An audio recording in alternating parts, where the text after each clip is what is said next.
வணக்கம். பொதிகை செய்திகளுக்காக மணி துரைசாமி. தலைப்புச் செய்திகள். இருதரப்பு வர்த்தகத்தை விரிவாக்க இந்தியா நார்வே ஒப்புதல்.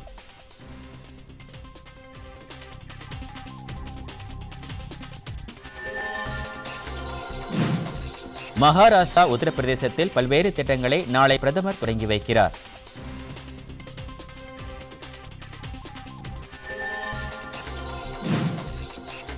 பொருளாதாரத்தில் பின்தங்கியவர்களுக்கு 10% இடஒதுக்கீடு அளிக்கும் மசோதா மீது மக்களவையில் வாக்கெடுப்பு.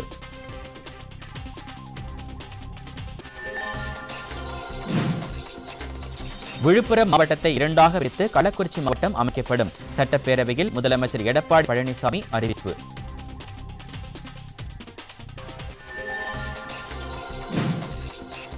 ஸ்டெர்லைட் ஆலையை திறக்க உச்சநீதிமன்றம் அனுமதி. பசுமை தீர்ப்பாய உத்தரவுக்கு தடை விதிக்க மறுப்பு.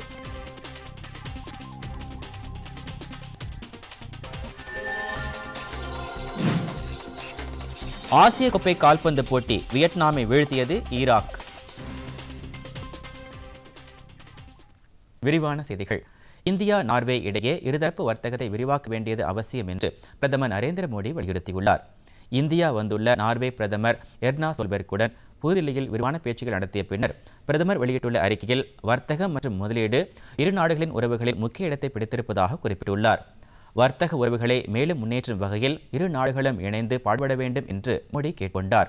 இரு நாடுகளுக்கும் இடையே கடல்சார் பொருளாதாரம் ஊக்குவிக்கப்பட வேண்டும் என்று மோடி கூறினார்.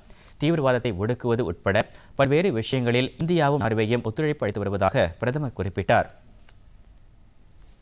नॉर्वे के संबंधों में ट्रेड एंड इन्वेस्टमेंट का अहम महत्व है।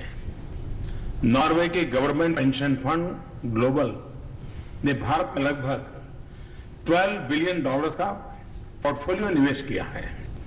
मुझे प्रसन्नता है कि प्रधानमंत्री जी के साथ नॉर्वे की 100 से भी ज्यादा कंपनियां के प्रतिनिधि भारत आए हैं।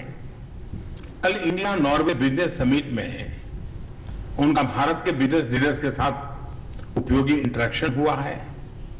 मुझे विश्वास है कि आने वाले समय में पोर्टफोलियो निवेश और फॉरेन डायरेक्ट इन्वेस्टमेंट दोनों में नॉर्वे की कंपनियां भारत की अपार संभावनाओं से लाभ उठाएगी. பேச்சுவார்த்தைகளுக்கு பின்னர் இந்தியாவும் நார்வேயும் நீடித்த வளர்ச்சி இலக்குகளை அடைய கடல்சார் பொருளாதாரத்தை இணைந்து மேம்படுத்த ஒப்புக்கொண்டுள்ளன. இருதரப்பு வர்த்தகத்தை அதிகரிக்கவும் இரு நாடுகளும் இசைந்துள்ளன. நார்வே பிரதமர் பின்னர் குடியரசுத் தலைவர் மாளிகையில் குடியரசுத் தலைவர் ராம்நாத் கோவிந்தை சந்தித்து பேசினார்.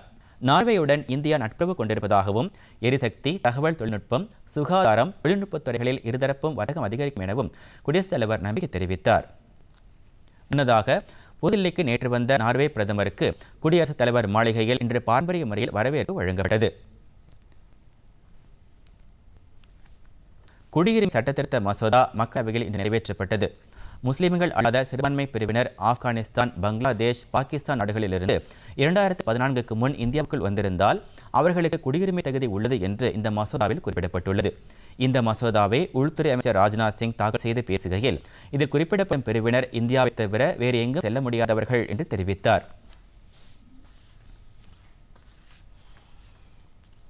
बिल का मुख्य उद्देश्य है कि हमारे 3 पड़ोसी देशों के 6 माइनॉरिटी कम्युनिटीज के माइग्रेंट की संकटपूर्ण परिस्थितियों से निवारण करना। ये अब ऐसे लोग हैं जो धार्मिक उत्पीड़न के कारण भारत में शेल्टर लेने के लिए मजबूर हुए हैं। इस संशोधित विधेयक के कानून बन जाने के बाद ऐसे माइग्रेंट सिटीजनशिप प्राप्त करने के लिए अप्लाई कर सकेंगे और उनके आवेदन पर जो निर्धारित प्रोसेस है उसके अनुसार आवश्यक जांच पड़ताल के बाद राज्य सरकार की रिकमेंडेशन पर सेंट्रल गवर्नमेंट नागरिकता प्रदान करने का भी निर्णय कर लेगी. காங்கிரஸ் உள்ளிட்ட எதிர்க்கட்சிகளின் கடும் அமளிக்கு இடையே இந்த மசோதா மக்களவையில் நிறைவேற்றப்பட்டது.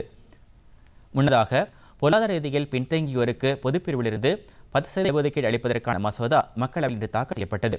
பிரதமர் நரேந்திர மோடி தலைமையிலான மத்திய அமைச்சரவைக் கூட்டத்தில் பொருளாதார ரீதியில் பின்தங்கியுள்ளோருக்கு பொதுப்பிரிவில் 10% இடஒதுக்கீடு அளிப்பதற்கு நேற்று ஒப்புதல் அளிக்கப்பட்டது. பொருளாதாரத்தில் பின்தங்கியோருக்கு கல்வி நிறுவனங்கள் வேலைவாய்ப்பில் இடஒதுக்கீடு அளிக்கும் வகையில் இந்த முடிவு எடுக்கப்பட்டது.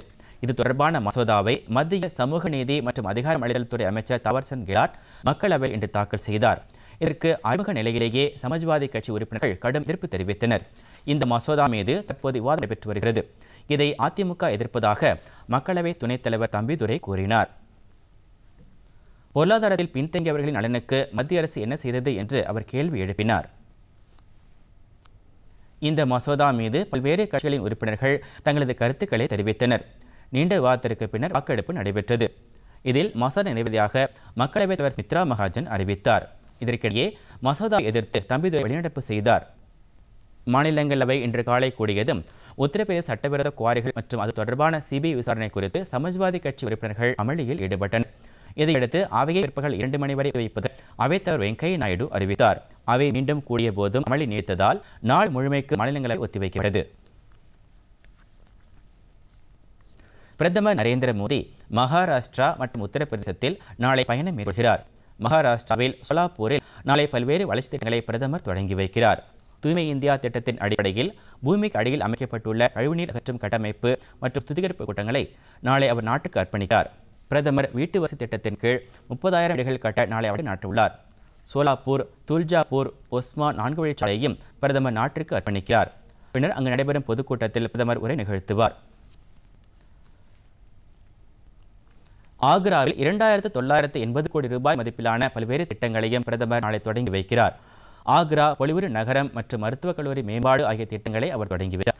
ஆக்ரா நகரத்திற்கு குடிநீர் வழங்கும் 2,880 கோடி ரூபாய் மதிப்பிலான கங்கா திட்டத்தையும் அவர் தொடங்கி வைத்தார். மேலும் பல்வேறு திட்டங்களுக்கு பிரதமர் நரேந்திர மோடி அடிக்கல் நாட்டுகிறார். இந்த நிகழ்ச்சிகளின் முடிவில் ஆக்ராவில் உள்ள மீனா பசார் பகுதியில் நடைபெறும் பொதுக்கூட்டத்தில் அவர் உரையாற்றுகிறார். ஈரானில் உள்ள சபகர் துறைமுகத்தை முழு அளவில் விரைவில் இந்தியா செயல்பட்டுக் கொண்டு வரும் என்று மத்திய கப்பல் துறை அமைச்சர் நிதின் கட்கரி தெரிவித்துள்ளார். இந்தியா வந்துள்ள ஈரான் வெளியுறவு அமைச்சர் முகமது ஜாவத் இன்று நிதின் கட்கரியை சந்தித்து பேசினார்.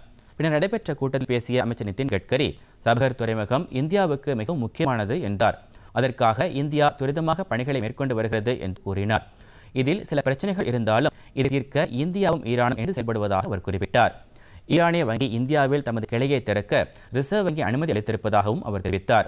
இந்த கிளை மும்பையில் 3 மாதத்திற்குள் தொடங்கப்படும் என்று கட்கரி கூறினார். சபகர் துறைமுகம் தொடர்பான பண பரிவர்த்தனைகளை இந்த வங்கி கிளை மேற்கொள்ளும் என்றும் அவர் குறிப்பிட்டார். சபகர் துறைமுக பணிகளுக்காக 85 மில்லியன் அமெரிக்க டாலர் மதிப்புடைய இயந்திரங்களை இந்தியா வாங்க உள்ளதாகவும் நிதின் கட்கரி தெரிவித்தார்.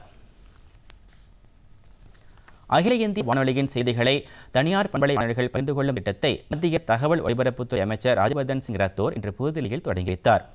வரும் மே மாதம் 31ஆம் தேதி வரை சோதனை அடிப்படையில் அகில இந்திய வானொலியின் செய்திகளை இந்த தனியார் பண்பலை வானொலிகள் இலவசமாக பயன்படுத்திக் கொள்ளலாம். ஆங்கிலம் மற்றும் இந்தி மொழியில் ஒலிபரப்பப்படும் செய்திகளை மாற்றமின்றி சில விதிமுறைகளுக்கு உட்பட்டு தனியார் வானொலிகள் பயன்படுத்த அகில இந்திய வானொலி அனுமதி அளிக்கும். இந்த நிகழ்ச்சியில் பேசிய ரத்தோர், தனியார் பண்பலை வரிசைகளில் மக்கள் வானொலி செய்தியை கேட்க வழிவகுக்கப்பட்டுள்ளது என்றும் இது மகிழ்ச்சி அளிப்பதும் விஷயம் என்றும் அவர் கூறினார். இது மக்களின் விழிப்புணர்வை அதிகரிக்கவும் அவர்களை அதிகாரம் படைத்தவர்களாக மாற்றுவதற்கும் பயன்படும் என்று அவர் தெரிவித்தார். செய்திகளை மக்கள் கேட்கும் வகையில் செய்வதே முக்கிய நோக்கம் என்றும் இதன் வாயிலாக வருவாய் ஈட்டுவது 2ஆம் பட்சம்தான் என்றும் அமைச்சர் தெரிவித்தார். இந்த விஷயத்தில் அகில இந்திய வானொலியுடன் ஒத்துழைப்பு அளித்துள்ள ஊடகங்களுக்கு அவர் நன்றி தெரிவித்துக் கொண்டார். அயோத்தியில் சர்ச்சைக்குரிய இடம் தொடர்பான வழக்கை விசாரிக்க தலைமை நீதிபதி தலைமையிலான 5 நீதிபதிகள் கொண்ட அரசியல் சாசன அமர்வை உச்சநீதிமன்றம் அமைத்துள்ளது. இந்த அமர்வில் நீதிபதிகள் எஸ்.ஏ. பாப்டே, என்.வி. ரமணா, யு லலித், டி.ஒய். சந்திரசூட் ஆகியோர் இடம்பெற்றிருப்பார்கள். நாளை மறுநாள் அயோத்தி வழக்கை இந்த அமர்வு விசாரிக்கும். அயோத்தியில் 2.77 ஏக்கர் நிலத்தை சம்பந்தப்பட்ட 3 பிரிவினரும் சரிசமமாக பகிர்ந்து கொள்ள வேண்டும் என்று கடந்த 2010ஆம் ஆண்டு அலகாபாத் உயர்நீதிமன்றம் தீர்ப்பளித்தது. இதனை எதிர்த்து உச்சநீதிமன்றத்தில் 14 மேல்முறையீட்டு மனுக்கள் தாக்கல் செய்யப்பட்டன. இந்த வழக்கை விசாரித்த உச்சநீதிமன்றத்தைச் சேர்ந்த 3 நீதிபதிகள் அமர்வு அரசாசன அமர்வுக்கு இதை மாற்றியது.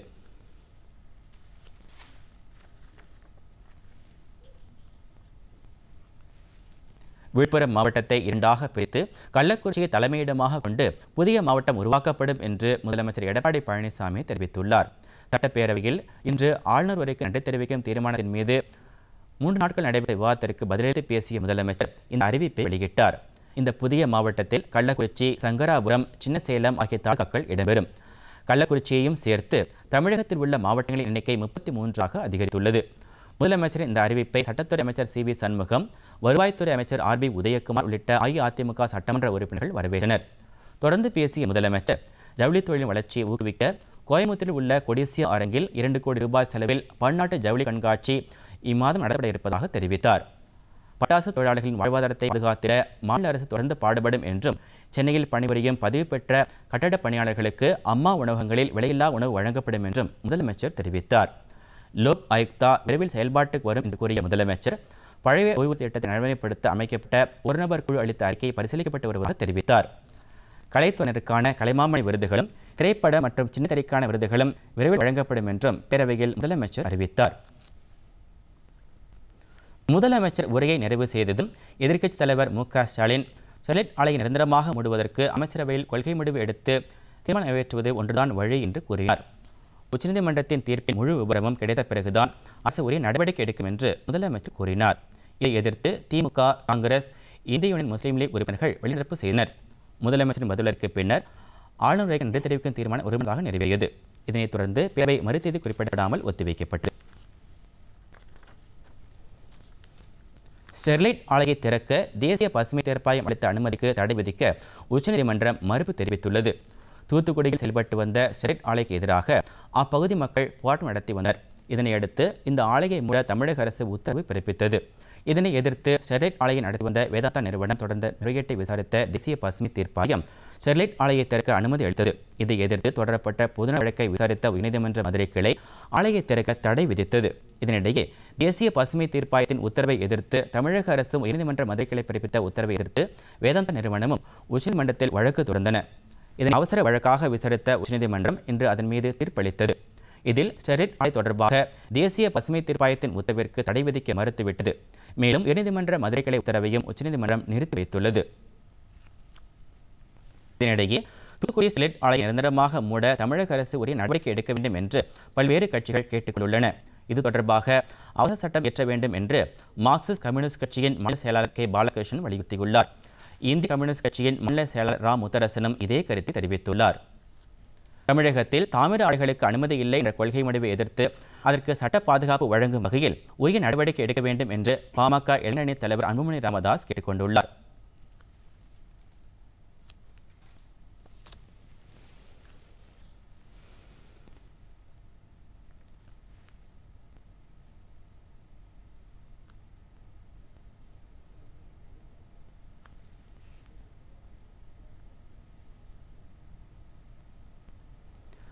இன்னும் காலம் தாழ்த்தாமல் ஆக்கப்பூர்வமான நடவடிக்கைகளை தமிழக அரசு எடுத்து ஆலையை நிரந்தரமாக மூட வேண்டும் என்று தமிழ் மாநில காங்கிரஸ் தலைவர் ஜி. கே. வாசன் கூறியுள்ளார்.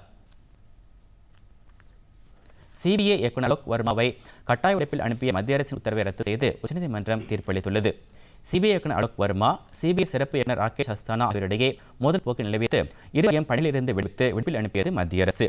இதனைத் தொடர்ந்து இணை இயக்குநர் ராகேஸ்வர் ராவ் இடைக்கால சிபிஐ இயக்குநராக நியமிக்கப்பட்டார். இந்நிலையில் மத்திய அரசு தன் மீது மேற்கொண்ட நடவடிக்கைக்கு எதிராக அலோக் வர்மா உச்சநீதிமன்றத்தில் மனு தாக்கல் செய்தார். இந்த மனு மீது தலைமை நீதிபதி ரஞ்சன் கோகோய், நீதிபதிகள் எஸ்.கே. கவுல், கே.எம். ஜோசப் ஆகியோர் அடங்கிய அமர்வு விசாரணை மேற்கொண்டது. அப்போது அலோக் வர்மா மீதான ஊழல் குற்றச்சாட்டுகள் தொடர்பாக விசாரணை நடத்தி அறிக்கை அளிக்குமாறு மத்திய ஊழல் கண்காணிப்பு ஆணையத்திற்கு நீதிமன்றம் உத்தரவிட்டது. அதன் பேரில் அந்த ஆணையமும் அறிக்கை தாக்கல் செய்தது. இதைத் தொடர்ந்து அந்த மனு மீது டிசம்பர் 6ஆம் தேதி மீண்டும் விசாரணையை மேற்கொண்ட உச்சநீதிமன்றம் அலோக் வர்மா, மத்திய அரசு, மத்திய ஊழல் கண்காணிப்பு ஆணையம் ஆகியோரின் இறுதி வாதங்களை கேட்டறிந்த பிறகு தேதி குறிப்பிடாமல் தீர்ப்பை ஒத்திவைத்திருந்தது. இந்நிலையில் இன்று தீர்ப்பளித்துள்ள உச்சநீதிமன்றம் சிபிஐ அலோக் வர்மாவை கட்டாய உழைப்பில் அனுப்பிய மத்திய அரசின் உத்தரவு செயல் என்று தீர்ப்பளித்துள்ளது. அலோக் வர்மாவிடம் மீண்டும் சிபிஐ இயக்குநர் பொறுப்பை உடனடியாக ஒப்படைக்க வேண்டும் என்றும் நீதிமன்றம் உத்தரவிட்டுள்ளது. எனினும் இந்த விவகாரத்தில் பிரதமர், எதிர்க்கட்சித் தலைவர், தலைமை நீதிபதி ஆகியோர் அடங்கிய குழுதான் முடிவெடுக்க வேண்டும் என்பதால் அந்த குழு ஒரு வாரத்தில் முடிவெடுக்க வேண்டும் என தீர்ப்பில் தெரிவிக்கப்பட்டுள்ளது. அதுவரை அலோக் வர்மா முக்கிய முடிவுகளை எடுக்கக்கூடாது எனவும் உச்சநீதிமன்றம் உத்தரவிட்டுள்ளது. பொதுத்துறை வங்கிகளின் இணைப்பு முயற்சியை கைவிட வேண்டும், புதிய பென்ஷன் திட்டத்தை கைவிட வேண்டும் என்பன உள்ளிட்ட 15 அம்ச கோரிக்கைகளை வலியுறுத்தி மத்திய தொழிற்சங்கங்கள் நாடு தழுவிய போராட்டத்தில் ஈடுபட்டுள்ளன. இன்றும் நாளை நடைபெறும் என்று அறிவிக்கப்பட்டுள்ள இந்த போராட்டத்தில் வங்கி ஊழியர்கள், போக்குவரத்துறை, மருத்துவம், தொலைத்தொடர்பு போன்ற பல துறைகளைச் சேர்ந்த ஊழியர்கள் பங்கேற்றுள்ளனர்.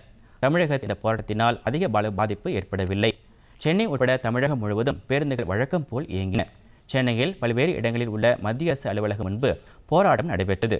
வங்கி ஊழியர்கள், ஆயுள் காப்பீடு ஊழியர்களும் தர்ணா போராட்டத்தில் ஈடுபட்டனர்.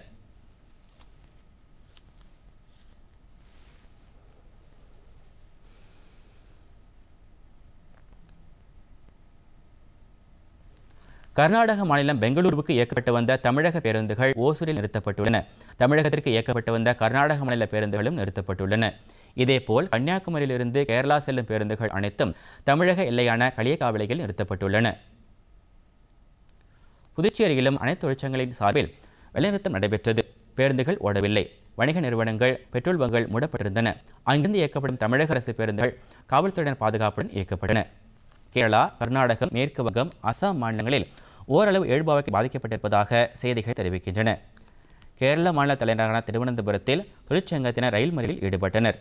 கர்நாடக மாநிலம் ஹூப்ளியில் திரளான தொழிலாளர்கள் ஆர்ப்பாட்டத்தில் ஈடுபட்டனர். இதேபோல் அம்மாநிலத்தின் முக்கிய நகரங்களிலும் ஆர்ப்பாட்டம் நடைபெற்றது. மேற்கு வங்கத்தில் கொல்கத்தா உட்பட பல நகரங்களில் ரயில் மறியலில் ஈடுபட்டனர். இதனால் ரயில்கள் தாமதமாக சென்றதால் பயணிகள் பாதிக்கப்பட்டனர். அடுத்ததாக சில முக்கிய செய்திகளை விரைவுச் செய்திகளாக பார்க்கலாம்.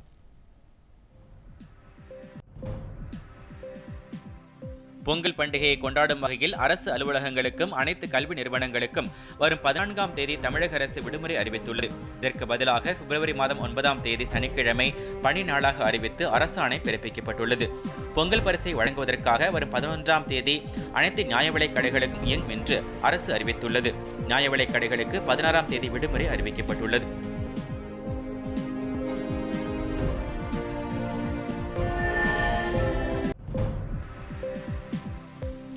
திருவாரூர் தொகுதியில் இடைத்தேர்தல் ரத்து செய்யப்பட்டுள்ளதை அடுத்து அந்த மாவட்டத்தில் உள்ள அனைத்து குடும்ப அட்டைதாரர்களுக்கும் 1000 ரூபாயுடன் பொங்கல் பரிசு வழங்கப்படும் என அரசு அறிவித்துள்ளது.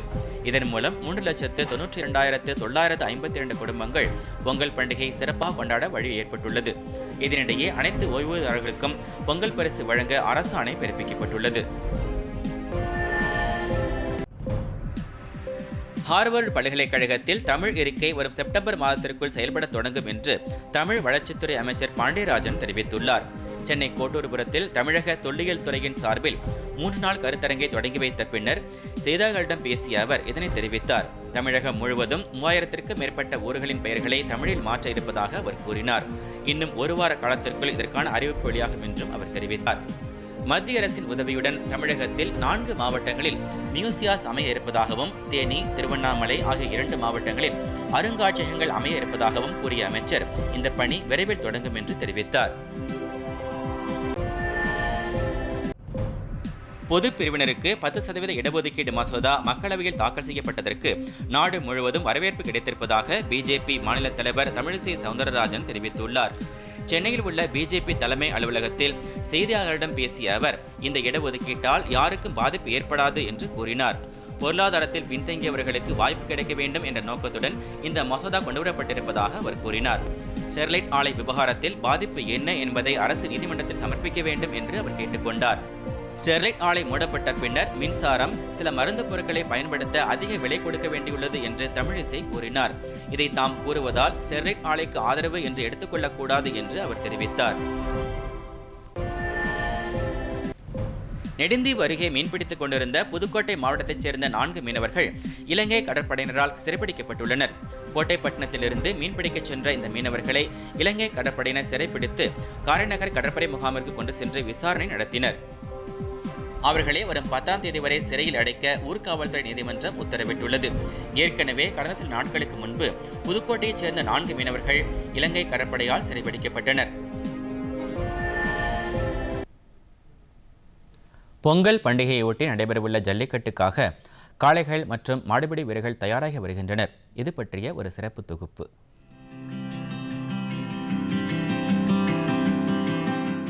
பொங்கல் பண்டிகையை ஒட்டி தென் மாவட்டங்களில் நடைபெறும் தமிழர்களின் வீர விளையாட்டான ஜல்லிக்கட்டு போட்டிகள் உலக அளவில் பிரசித்தமானவை. உலகம் முழுவதும் உள்ள தமிழர்கள் கொண்டாடும் பொங்கல் பண்டிகைக்கு முத்தாய்ப்பாக ஜல்லிக்கட்டு போட்டிகள் நடைபெற்று வருகின்றன. இந்த போட்டிகளுக்கு காளைகளை தயார்படுத்தும் பணிகள் மும்முரமாக நடைபெற்று வருகின்றன. குறிப்பாக திண்டுக்கல் மாவட்டத்தில் பில்லமநாயக்கன்பட்டி, கொசவப்பட்டி, நல்லமநாயக்கன்பட்டி, புகையிலைப்பட்டி, ஐயம்பாளையம், ஆத்தூர், வீரச்சின்னம்பட்டி, நந்தமாடிப்பட்டி, சொரிப்பாறைப்பட்டி, குட்டத்து ஆவாரம்பட்டி, மரவப்பட்டி, உலகம்பட்டி, தவசிமடை, நெய்க்காரன்பட்டி உள்ளிட்ட 20க்கும் மேற்பட்ட ஊர்களில் ஆண்டுதோறும் ஜல்லிக்கட்டு போட்டிகள் நடைபெறுகின்றன. திண்டுக்கல் அருகே உள்ள பில்லமநாயக்கன்பட்டி கிராமத்தில் ஜல்லிக்கட்டுக்காக மாடுபிடி வீரர்களுக்கு தீவிர பயிற்சி அளிக்கப்பட்டு வருகிறது. காளைகளுக்கு நீச்சல் பயிற்சி, நடைப்பயிற்சி, வடம் போட்டு பழக்குதல் ஆகிய பயிற்சிகள் அளிக்கப்படுகின்றன.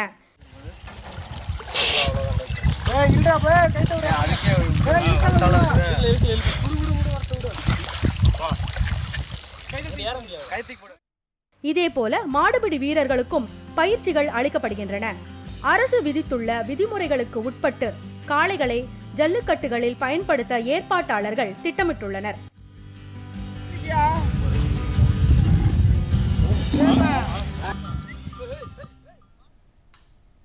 அடுத்து வருவது உலகச் செய்திகள்.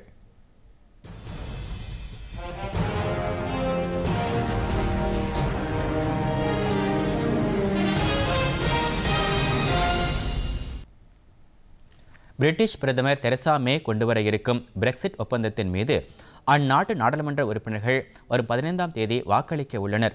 இந்த ஒப்பந்தம் நாடாளுமன்றத்தில் நிராகரிக்கப்பட்டால் ஐரோப்பிய யூனியனிலிருந்து பிரிந்து செல்வதை பிரிட்டன் தாமதப்படுத்தக்கூடும் என்ற சூழலில் இந்த வாக்கெடுப்பு நடைபெறவிருப்பதாக தெரசா மேயின் அலுவலகம் தெரிவித்துள்ளது. தனது தீர்மானத்திற்கு மக்கள் பிரதிநிதிகள் சபை ஆதரவாக அளிக்கக்கூடும் என்று தெரசா மே நம்பிக்கை தெரிவித்துள்ளார். ஐரோப்பிய யூனியனிலிருந்து பிரிந்து செல்லும் முடிவை ஏற்றுக்கொள்ளுமாறு எதிர்க்கட்சி மற்றும் தமது கட்சியான கன்சர்வேட்டிவ் கட்சி எம்பிக்களை ஒப்புக்கொள்ள வைக்க தெரசா மே முயற்சி மேற்கொண்டுள்ளார். இதுவரை அவரது முயற்சிக்கு வெற்றி கிட்டாத நிலையில் ஒப்பந்தம் இல்லாமல் மார்ச் 29ஆம் தேதி பிரிட்டன் ஐரோப்பிய யூனியனிலிருந்து விலகக்கூடும் என்ற நிலை ஏற்பட்டுள்ளது. வடகொரிய அதிபர் கிம் ஜாங் உன் 4 நாள் பயணமாக சீனா சென்றுள்ளார். சீனாவில் வடகொரியா சீனா இடையிலான 4வது உச்சி மாநாடு நடைபெறவுள்ளது. இதில் பங்கேற்பதற்காக வடகொரிய அதிபர் கிம் ஜாங் உன் தனது மனைவியுடன் சீனா சென்றுள்ளார். வடகொரிய அதிபர் கிம் ஜாங் உன் ரயில் மூலம் வடகொரியா சீனாவை இணைக்கும் டாங்டோங் இருப்பு பாதை வழியாக சீனா புறப்பட்டார். சீனா சென்று அதிபர் ஜி ஜின்பிங்கை சந்தித்து அவர் பேசுகிறார். இன்று கிம் ஜாங் உனின் பிறந்தநாள் என்பதால் அங்கு தனது பிறந்தநாளை கொண்டாடவும் அவர் திட்டமிட்டுள்ளார். சிரியாவில் அமெரிக்கா வசமுள்ள இராணுவ தளங்களை தங்களிடம் ஒப்படைக்குமாறு துருக்கி கேட்டுக்கொண்டுள்ளது. இது தொடர்பாக அமெரிக்காவின் தேசிய பாதுகாப்பு ஆலோசகர் ஜான் பால்டனை துருக்கியின் தேசிய பாதுகாப்பு ஆலோசகர் இப்ராஹிம் கலின் சந்தித்து பேசினார். சிரியாவில் உள்ள ஒரு குறிப்பிட்ட கிளர்ச்சி குழுவை ஆதரிக்க வேண்டும் என்று துருக்கிக்கு அமெரிக்கா ஏற்கனவே நிபந்தனை விதித்திருந்தது. இந்த நிபந்தனையை ஏற்றால் சிரியாவில் தங்களது வசம் உள்ள 22 இராணுவ தளங்களை துருக்கியிடம் ஒப்படைப்பதாக அமெரிக்கா கூறியிருந்த நிலையில் இந்த இருவரும் சந்தித்து பேசியுள்ளனர்.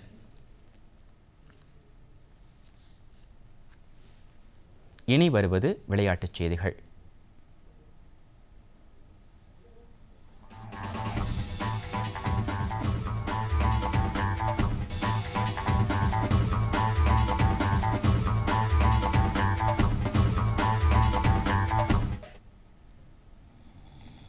ஐக்கிய அரபு எமிரேட்ஸில் நடைபெற்று வரும் ஆசிய கோப்பை கால்பந்து போட்டியில் இன்று நடைபெற்ற முதல் ஆட்டத்தில் ஈராக் வியட்நாமை 3-2 என்ற கோல் கணக்கில் வீழ்த்தியது.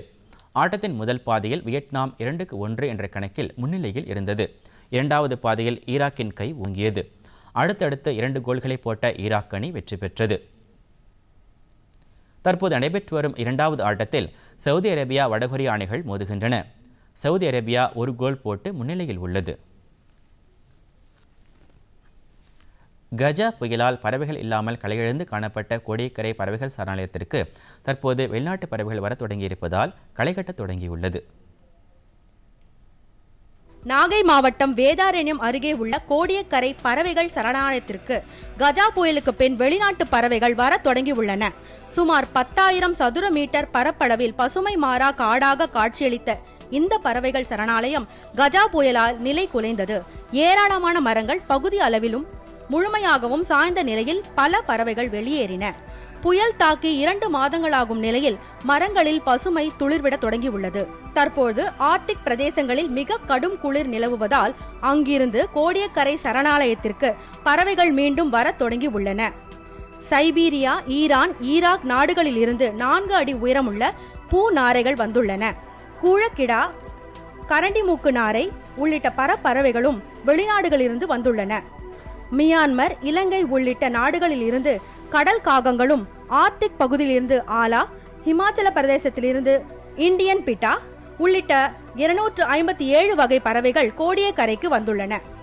கஜா புயலுக்கு பிறகு சுற்றுலா பயணிகள் வருகை குறைந்த நிலையில் தற்போது பறவைகள் வர தொடங்கி உள்ளதால் மீண்டும் சுற்றுலா பயணிகளின் வருகை அதிகரித்துள்ளது. வெளிநாட்டு பறவைகளை பார்ப்பதற்கு மிகவும் அழகாக உள்ளன என்று சுற்றுலா பயணிகள் தெரிவிக்கின்றனர். வடமேற்கு சீனாவில் உலக புகழ்பெற்ற மனாஸ் வனவிலங்கு சரணாலயம் உள்ளது. இங்கு இந்த பனிக்காலத்தில் 300க்கும் மேற்பட்ட வாத்துக்கள் வந்துள்ளன. மனாஸ் பகுதியில் தற்போது 14 டிகிரி செல்சியஸுக்கும் குறைவான வெப்பநிலை நிலவி வருகிறது. இங்கு வந்துள்ள ஏராளமான வாத்துக்கள் அங்குமிங்கும் துள்ளித் தெரிகின்றன. கடந்த ஆண்டை காட்டிலும் தற்போது அதிக வாத்துக்கள் இந்த பகுதிக்கு வந்திருப்பதாக அந்த வனவிலங்கு சரணாலய அதிகாரிகள் தெரிவித்துள்ளனர். 80க்கும் மேற்பட்ட குடும்பங்களைச் சேர்ந்த வாத்துக்கள் வந்திருப்பதாகவும் இவற்றில் சுமார் 100 வாத்துக்கள் 1 வயதுக்கும் குறைவானவை என்றும் அவர்கள் தெரிவித்தனர்.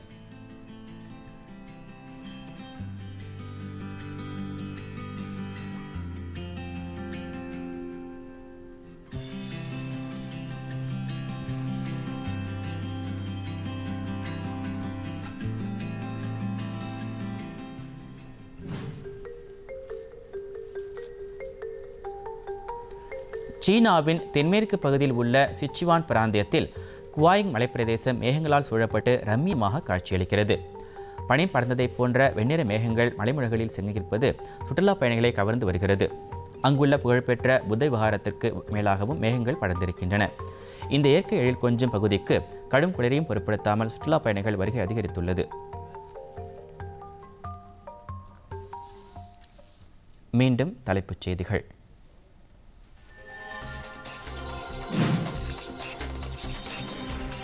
இருதரப்பு வர்த்தகத்தை விரிவாக்க இந்தியா நார்வே ஒப்புதல்.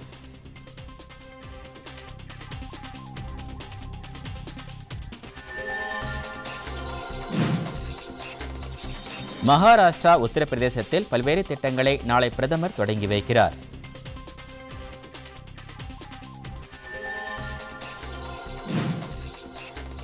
பொருளாதாரத்தில் பின்தங்கியவர்களுக்கு 10% இடஒதுக்கீடு அளிக்கும் மசோதா மக்களவையில் நிறைவேற்றம்.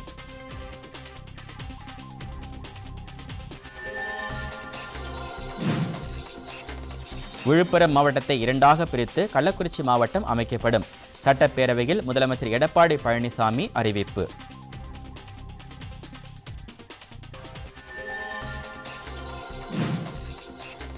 ஸ்டெர்லைட் ஆலையை திறக்க உச்சநீதிமன்றம் அனுமதி. பசுமை தீர்ப்பாய உத்தரவுக்கு தடை விதிக்க மறுப்பு.